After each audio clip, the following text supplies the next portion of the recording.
Bonjour chers élèves, j'espère que vous allez bien. À travers cette vidéo, je vais présenter une leçon de langue et de communication. C'est une leçon destinée aux élèves de la troisième année. Très bien, il s'agit de l'expression de l'opposition. Avant de commencer la leçon, une mise en situation, un petit rappel s'impose. Alors, je vais poser la question suivante. Qu'est-ce que la notion d'opposition? Qu'est-ce que la notion d'opposition? Eh bien, d'une manière générale, opposer, c'est comparer deux éléments de façon à faire ressortir un contraste. Alors, par exemple, l'autocar est long, le train est rapide, long, rapide. Ahmed travaille, Fouad perd son temps, travail, perd son temps.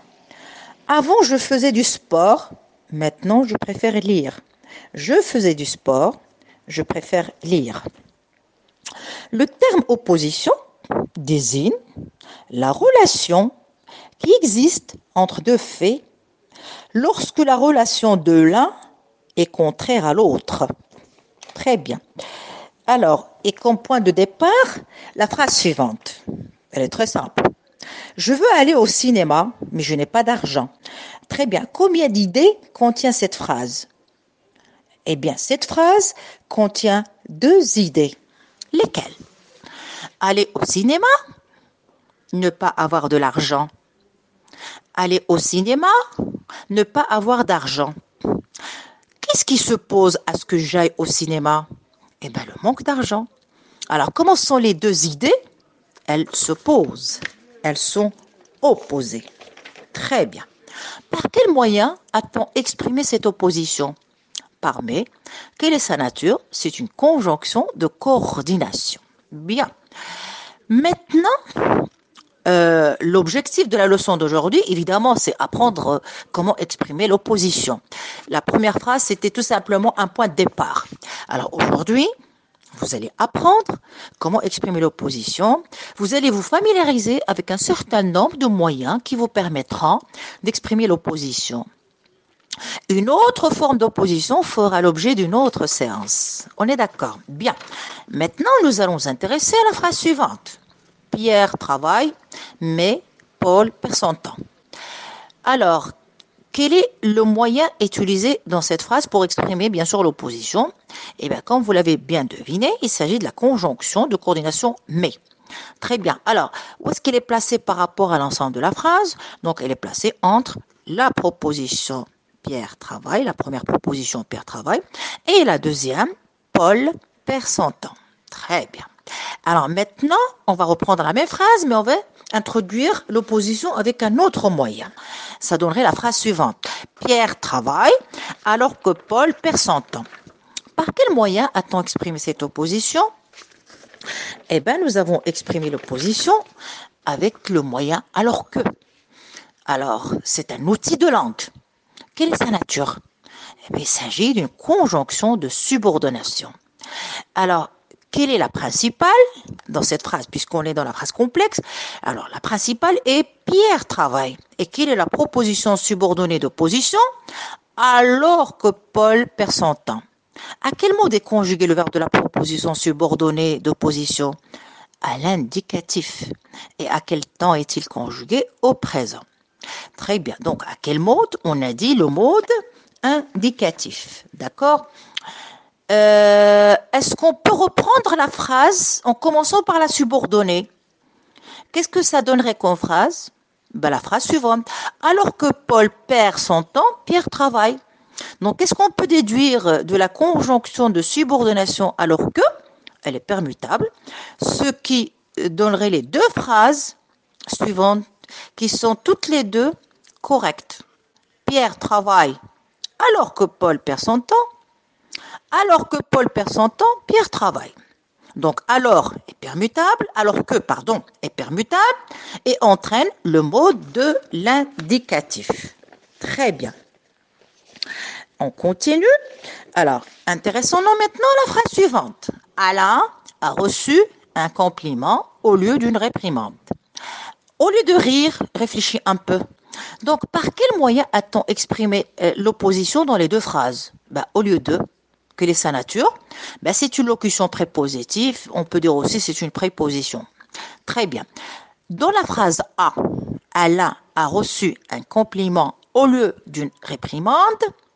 Quel groupe de mots c'est au lieu de ou cette locution prépositive a-t-elle entraîné? Quel groupe de mots?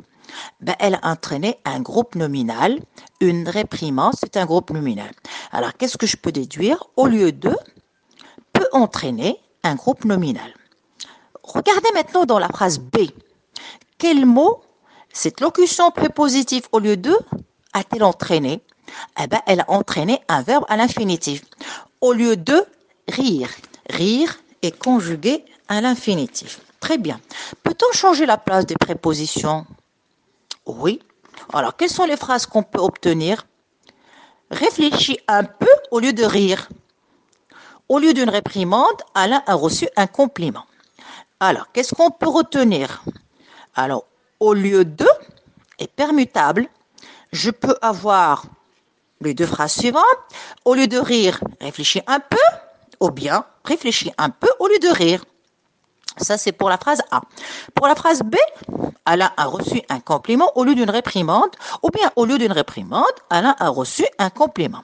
Alors, au lieu de peut entraîner un verbe à l'infinitif, ou bien peut entraîner un groupe nominal. Bien. Alors, maintenant, pour la phrase au lieu de rire, donc réfléchis, au lieu de rire, réfléchis un peu. Bien, nous avons employé l'infinitif. Alors, savez-vous pourquoi on a employé l'infinitif ou pourquoi on a employé le mot infinitif au lieu de rire? Rire est un infinitif.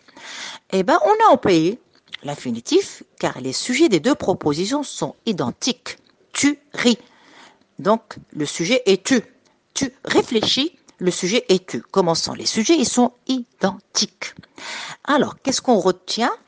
Au lieu de est une locution prépositive qui vous permet d'exprimer l'opposition, certes, et qui entraîne soit l'emploi d'un groupe nominal, au lieu d'une réprimande c'est un groupe nominal, soit l'emploi d'un verbe au mode infinitif, au lieu de rire, rire est conjugué au mode infinitif. Très bien. Intéressons-nous maintenant aux trois phrases suivantes. Bien, la première phrase, vous ne me dérangez pas, au contraire, je vous attendais. La deuxième phrase, ma sœur m'a écrit, par contre, je n'ai rien reçu de mon frère. La troisième phrase, il n'aime pas la peinture, en revanche, il est passionné de sculpture. Bien. À l'aide de quels moyens de langue a-t-on exprimé l'opposition dans les trois phrases? Eh bien, vous allez me dire à l'aide des adverbes. Dans la première phrase, c'est l'adverbe au contraire. Dans la deuxième phrase, l'adverbe est par contre. Et enfin, dans la troisième phrase, l'adverbe est en revanche. Comme quoi, on peut aussi exprimer l'opposition en ayant recours à des adverbes comme au contraire, en revanche et par contre. D'accord? Alors, donc, en résumé, on peut exprimer l'opposition en employant différents moyens, comme mais, et aussi or. Vous avez alors que, vous avez au lieu de, vous avez en revanche, vous avez au contraire, par contre. Voilà. Alors, j'ai préparé pour vous un tableau récapitulatif. Alors, à travers ce tableau, vous allez remarquer qu'il y a trois colonnes. Alors, une colonne pour les prépositions, au lieu de plus groupe nominal, au lieu de plus verbe à l'infinitif, et contrairement à plus groupe nominal. Pour les adverbes, vous avez par contre, et j'attire votre attention que par contre est souvent utilisé plus à l'oral qu'à l'écrit, et puis vous avez en revanche et au contraire. Pour les conjonctions de subordination, vous avez alors que, plus indicatif, vous avez tandis que plus indicatif, et vous avez contrairement à ce que plus indicatif. Voilà. Et après, vous avez bien sûr les traces écrites, voilà, les phrases sur lesquelles nous avons travaillé, et s'ensuit bien sûr les exercices. Alors, bon courage et à la prochaine.